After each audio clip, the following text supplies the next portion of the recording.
नमस्कार, आप देख रहे हैं न्यूज़ 24। मैं हूं विप्रेश माथुर। दिल्ली में बीजेपी की राष्ट्रीय कार्यकारिणी की बैठक शुरू हो चुकी है। प्रधानमंत्री नरेंद्र मोदी पहुंच चुके हैं और तमाम बड़े चेहरे इसमें शामिल हैं। ये देखिए, ये राष्ट्रीय कार्यकारिणी बैठक की तस्वीरें आपकी टीवी स्क्रीन पर। अनुराग ठाकुर आपको नजर आ रहे हैं, गृहमंत्री अमित शाह, रक्षा मंत्री राजनाथ सिंह, केंद्रीय मंत्री नितिन गडकरी, पीयूष गोयल, ज्योतिरादित्य सिंधिया, किरण रिजिजू, निर्मला सीतारमण बैठक में, और राज्यों के मुख्यमंत्री योगी आदित्यनाथ भी आपको नजर आ रहे हैं। आज गहनता से चर्चा होगी। प्रमुख मुद्दे, एक तो सरकार की उपलब्धियां, दूसरा हार पर मंथन, तीसरा 5 राज्यों में होने वाले चुनाव पर मेगा प्लान तैयार होगा।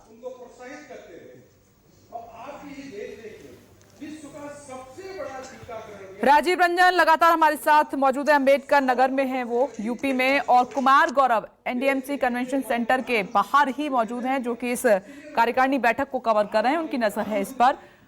कुमार गौरव, एक बार फिर से आपके पास आ रही हूं, जल्दी से मुझे अपडेट भी दे दीजिए, और 3 चीजें खास तौर पर जिनका आपने जिक्र किया आज, उस पर प्रधानमंत्री नरेंद्र मोदी क्या कहते हैं, ये दिलचस्प रहेगा। हार पर मंथन, जीत के लिए मेगा प्लान और उपलब्धियां सरकार की। मैं आपको लेके चलता हूँ। एक तस्वीर आपने देखी होगी, जब प्रधानमंत्री आए थे तो छठ व्रती महिलाएं बिल्कुल परिधान में तैयार होकर यहाँ आई थी। सबसे पहले ये जान लेते हैं कि प्रधानमंत्री ने उनसे क्या कहा। आप लोग यहाँ पे क्यों आई हैं, वजह क्या रही है यहाँ आने की? हम लोग मोदी जी को उम्मीद करने आए हैं। मोदी जी का हम लोग को बुलाना आना हुआ, हम लोग को आमंत्रित हुआ था आने के लिए मोदी जी के लिए, और हम लोग आए हैं मोदी जी के लिए प्रार्थना करने के लिए कि हमारे मोदी जी ऐसे ही देश का नाम रोशन करें। हम लोग सूरज भगवान से प्रार्थना करेंगे, हम लोग व्रत करते हैं और सूरज भगवान से प्रार्थना करेंगे कि हमारे देश के मोदी जी ने आपको क्या कहा? आप लोग ये सब छठ व्रत की उन्होंने बहुत खुश हुआ हम लोगों से कि नहीं, आप लोग ऐसे ही त्यौहार मनाओ, अच्छे लगते हैं, अच्छा लगा। उन्होंने बहुत हम लोगों से खुश हुए और फिर ये कि नहीं, अच्छा है ये सब। ये वो महिलाएं हैं जो यहाँ पे पहुंची थी छठ व्रत के परिधान में बिल्कुल, और वही पूरी तैयारी के साथ, और प्रधानमंत्री मोदी से मिली। चलिए मैं आपके एजेंडे पे आता हूँ विपनेश। सिंपल जो पार्टी का एजेंडा है, आज जो बैठक है उसमें मुख्य तौर पर देखिए 2-3 चीज़ें मेन हैं। पहला, राष्ट्रीय अध्यक्ष का संबोधन होगा। ये पहला मौका है जब राष्ट्रीय अध्यक्ष बनने के बाद, यानी अमित शाह से राष्ट्रीय अध्यक्ष का चार्ज लेने के बाद। 1 मिनट कुमार गौरव, एक बयान सुन लेते हैं यूपी चुनाव पर। पूरा परीक्षण करके तब हम नेताओं को लेते हैं, और लोकल स्तर पर हमारे जो कार्यकर्ता हैं और जो पार्टी के नेतागण हैं, उनकी राय हमारे लिए महत्वपूर्ण होती है। छवि अच्छी हो और उनका कोई आपराधिक रिकॉर्ड ना हो, और साथ में जो स्वीकार्यता है वो हमारे लोकल कार्यकर्ता की हो। ये सारे बिंदु हम लोग देखते हैं। डॉक्टर दिनेश शर्मा, तो आपके दरवाजे खुले हुए हैं। योग्य उम्मीदवार अगर आए बीजेपी सपा बसपा से, तो आपके दरवाजे खुले हुए हैं। देखिए, उम्मीदवार का तय करना, कौन प्रत्याशी होगा, ये पार्टी का नेता की बात कर रहा हूं मैं, तय करेगा। उम्मीदवार के नेता जो अच्छी छवि का है, अगर आना चाहता है तो पार्टी ने हमेशा उसको अंगीकार किया है। सपा बसपा का भी बात होगी क्या आज टिकटों को लेकर? नहीं, देखिए ये टिकट वाली बैठक नहीं है, टिकट की चुनाव समिति की बैठक होती है। कुमार गौरव, ये तो हमने सुन लिया, दिनेश शर्मा कह रहे थे टिकट वाली बैठक नहीं है, लेकिन उन्होंने इतना कहा कि हमारी जो टॉप लीडरशिप है उससे हम समझने आए हैं कि हमें आगे क्या करना है। देखिए, जाहिर तौर पे जो बैठक का एजेंडा है मुख्य तौर पे यही है कि 5 राज्यों के चुनाव की तैयारी, आखिर किस लाइन पे पार्टी की नीति क्या होगी, किस लाइन को आगे बढ़ाना है, ये सारी चीज़ें हैं। जाहिर सी बात है कि टिकट का डिस्ट्रीब्यूशन इस बैठक में तय नहीं होता, लेकिन हाँ, एक आउटलाइन जरूर मिलता है, क्योंकि बीजेपी में जब भी टिकट का चुनाव होता है, टिकट का वितरण उससे पहले कई दौर की रिपोर्ट की जांच की जाती है। 3-3 टर्म में सर्वे होता है, जो विधायकों की रिपोर्ट कार्ड है, मंत्रियों का रिपोर्ट कार्ड है, वो देखा जाता है, उसके बाद टिकट मिलता है। तो एक न एक आउटलाइन जरूर यहाँ इस बैठक में खींची जाएगी कि आखिर उनकी प्रायोरिटी क्या है, किस स्तर तक के काम करने वाले लोगों को टिकट मिलेगा या कटेगा, ये चीज़ें होती है। लेकिन मुख्य तौर पे राष्ट्रीय अध्यक्ष का संबोधन होगा, जिसमें सारी चीज़ें होंगी कि आगे पार्टी ने अब तक क्या किया है, पार्टी आगे क्या करने वाली है, चुनाव में क्या क्या मुद्दे होंगे, ये एक मोटा लाइन मिल जाता है। उसके बाद सरकार के कामकाज की जो चर्चा होगी, उसका सीधा मतलब ये है कि सरकार की कामकाज से पार्टी संतुष्ट है और उन सारे कामों को लेकर पार्टी जनता के बीच जाए, यानी जो काम है वो जनता तक पहुंचाए ताकि वो वोट में कन्वर्ट हो सके। आखिर में रेजोल्यूशंस हैं वो सब तो हैं ही, इसके अलावा प्रधानमंत्री का संबोधन, चूंकि प्रधानमंत्री हमेशा कुछ ना कुछ टास्क भी देते हैं पार्टी को। जब कोरोना काल शुरू हुआ तो प्रधानमंत्री जब ऑनलाइन वीसी के जरिए पार्टी के साथ बैठक में बैठे तो उन्होंने कहा कि सिर्फ सरकार ही नहीं, आम पार्टी कार्यकर्ताओं को भी कोरोना में लोगों की मदद करनी चाहिए। तो अभी टीकाकरण का काम चल रहा है, हर घर दस्तक के नाम से घर घर तक जो टीकाकरण केंद्र तक नहीं आना चाहते उनके घर जाकर कोरोना के खिलाफ टीका लगाया जा रहा है। तो कुछ न कुछ प्रधानमंत्री भी टास्क देंगे पार्टी कार्यकर्ताओं को, पार्टी की कार्य समिति को, कार्यकारिणी को, ताकि वो अपने नीचे के नेताओं को उसको पास कर सके। काम मिलेगा कि सरकार के काम में पार्टी किस तरह से मदद कर सकती है ताकि वो चीजें आसानी से आम लोगों तक पहुंचे और उसका राजनीतिक लाभ भी हो। तो मुख्य तौर पर चुनाव, 5 राज्यों का चुनाव, जहां हारे हैं वहां क्यों संगठन कमजोर हुआ, उसको कैसे मजबूत करना है, सरकार के कामकाज को कैसे भुनाना है, और जीत का जो आखिर में प्रधानमंत्री कुछ खास लाइन्स यूज करते हैं वैसे कुछ लाइन्स यहाँ पे मिलेंगे। तो यही मुख्य एजेंडा है इस पूरी बैठक का। जी ओके गौरव, मैं आती हूँ आपके पास। राजीव, एक जो तस्वीर हम देख रहे हैं, कुछ महिलाएं पहुंची हैं, छठ व्रत उन्होंने किया हुआ है वही परिधान में और पूरी तैयारी के साथ, उनसे खास तौर पर मिले हैं प्रधानमंत्री नरेंद्र मोदी। त्योहारों का महत्व जानते हैं और ऐसे में छठ का महत्व भी उनको समझ में आ रहा है।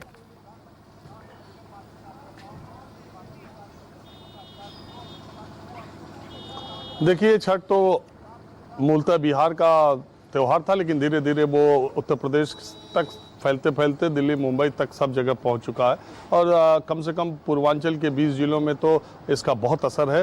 प्रधानमंत्री या भारतीय जनता पार्टी का कोई कार्यक्रम होता है विपनेश, तो वो बहुत ही इवेंट बहुत सोच समझ के रखा जाता है, सारी चीज़ें उसमें तैयारियां बहुत अच्छे तरीके से की जाती हैं।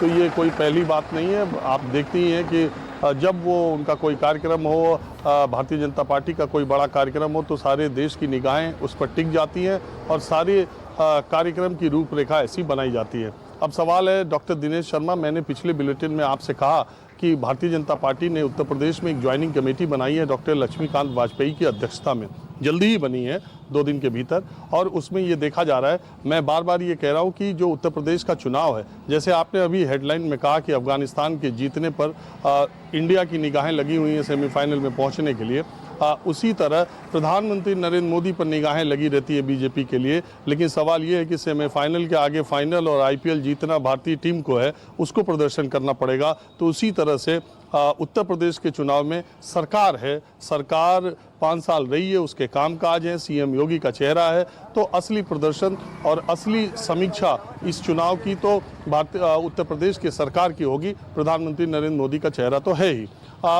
मैं पूर्वांचल में हूँ और पहले भी मैंने कहा था कि उत्तर प्रदेश के चुनाव सबसे पेचीदा पूर्वांचल में ही होने जा रहे हैं। सबसे ज़्यादा जोर भी इस इलाके में सारी पार्टियों ने लगाया। और जहाँ तक ज्वाइनिंग कमेटी बनाने की जो प्रक्रिया है, जो बनाई गई है, उसके पीछे सोच भी है कि इस इलाके के ताकतवर नेता, इस इलाके के ऐसे नेता जो दूसरी पार्टियों में हैं, जिनके पास जनाधार है और जो बीजेपी के समीकरण में सूट करते हैं, उन लोगों को पार्टी में लेने की बात है। जहाँ तक मैं जानता हूँ 2-3 विधायक दूसरी पार्टी के हैं जिनको भारतीय जनता पार्टी में अगले हफ्ते शामिल कराने की शामिल हो सकते हैं, बातचीत उनकी चल रही है।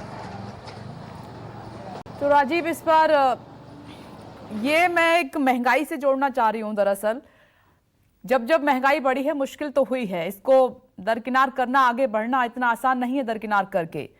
तो इस पर भी कुछ ना कुछ चर्चा होगी, उसकी शुरुआत हो चुकी है। कुछ कम किया है टैक्स तेल पर, जानती है बीजेपी अगर नहीं किया तो खामियाजा भुगतना पड़ सकता है, चाहे कितनी भी बड़ी फिर योजनाएं आप क्यों ना ले आएं।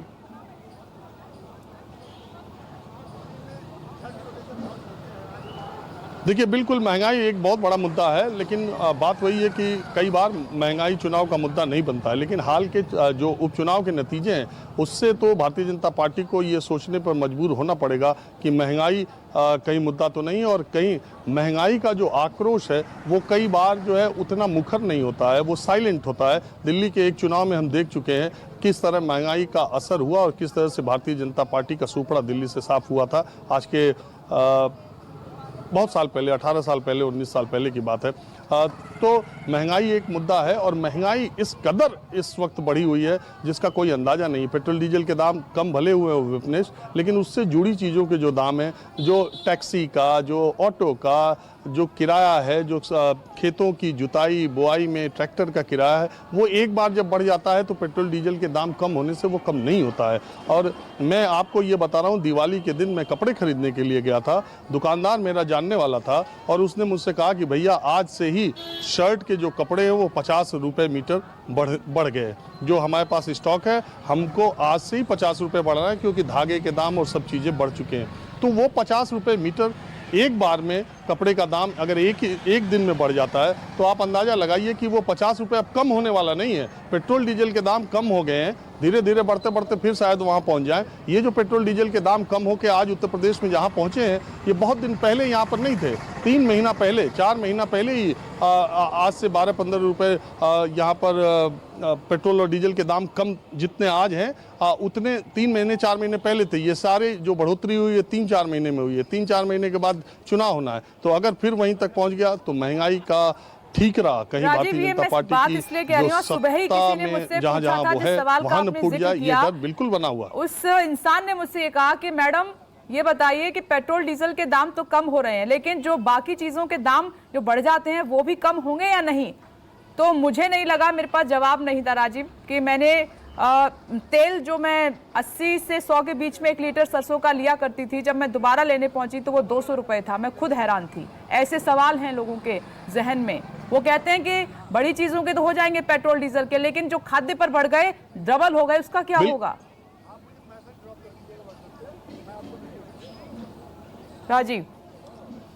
बिल्कुल विपनेश, महंगाई एक मुद्दा है। और चलिए, पेट्रोल बिना भराए भी आप चल सकते हैं, पेट्रोल बिना भराए भी आप चल सकते हैं, गाड़ी से नहीं चल सकते, लेकिन सरसों के तेल के बगैर आपका खाना नहीं चल सकता है। कोई भी हरी सब्जी 40, 45, 50 रुपए से ऊपर है। चाहे छोटे शहर, मैं गाँव में जाता हूँ, मैं छोटे गाँव के कस्बों में जाता हूँ, मैं वहाँ सब्जी के दाम पूछता हूँ तो अमूमन से सब्जियों के दाम वही है जो नोएडा दिल्ली में है, जो लखनऊ में है, जो बनारस में है। वही दाम गांव में है, वही छोटे कस्बों में है। महंगाई तो बिल्कुल बढ़ी है, लोगों की आमदनी भी बढ़ी है, मैं ऐसा नहीं कहता हूं, लेकिन महंगाई भी बहुत बढ़ी है और महंगाई एक मुद्दा है। और भारतीय जनता पार्टी, मुझे निश्चित तौर पर आज की राष्ट्रीय कार्यकारिणी में इस पर भी मंथन होगा। सरकार सोच रही होगी, ऐसा नहीं है हम आप सोच रहे हैं तो सरकार को हमसे ज्यादा सरकार गंवाने की चिंता है और सत्ता में आने की चिंता वो सोच रहे होंगे।